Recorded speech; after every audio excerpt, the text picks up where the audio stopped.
یہ اللہ نے چنا کہ میرے نبی کے کون کون اصحاب ہوں گے، کون کون صحابہ ہوں گے، اور جو ان کو برا بھلا کہ آقا نے کہا ان پہ فرشتوں کی لعنت، والناس اجمعین، تمام انسانوں کی لعنت۔ اب کتنے انسان آ گئے چلے گئے، کتنے ہیں جن کی ایگزیکٹ تعداد ہم کو بھی نہیں معلوم، تمام انسانوں کی تعداد کے برابر اس پر لعنت۔ اور پھر آگے فرماتے لا یقبل منہ یوم القیامت صرف ولا عدل، آقا فرماتے ہیں کہ وہ شخص جب دنیا سے گزرے گا، مرے گا، تو اللہ نہ اس کا کوئی نفل عمل قبول کرے گا، نہ اس کا کوئی فرض عمل قبول کرے گا۔ یہ تو سمجھ رہا ہے کہ صاحب یہ صحابہ پہ لعن طعن کر کے میں بہت بڑی نیکی کا کام کر رہا ہوں، تو باقاعدہ آج کل محفلیں ان کی منعقد ہوتی ہے، صاحب نام لیتے ہیں ابو بکر پر لعنت، پھر سارا مجمع کہتا ہے بے شمار۔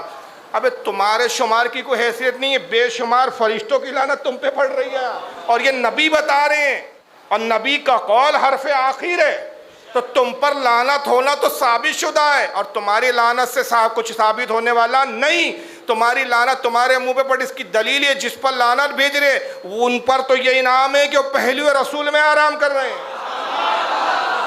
باغ جنت میں آرام کر رہے ہیں۔ یہ کیفیت ہے کہ شاعر کہتا ہے کہ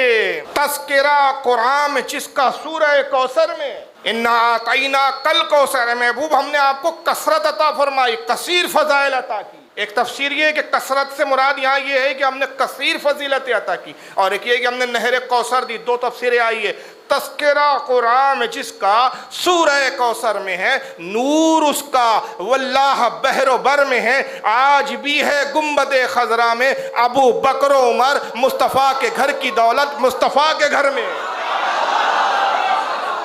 آج بھی ہے گنبد خضرا میں ابو بکر و عمر، مصطفیٰ کے گھر کی دولت مصطفیٰ کے گھر میں ہے، کیونکہ دولت کو تم چرا نہیں پاؤ۔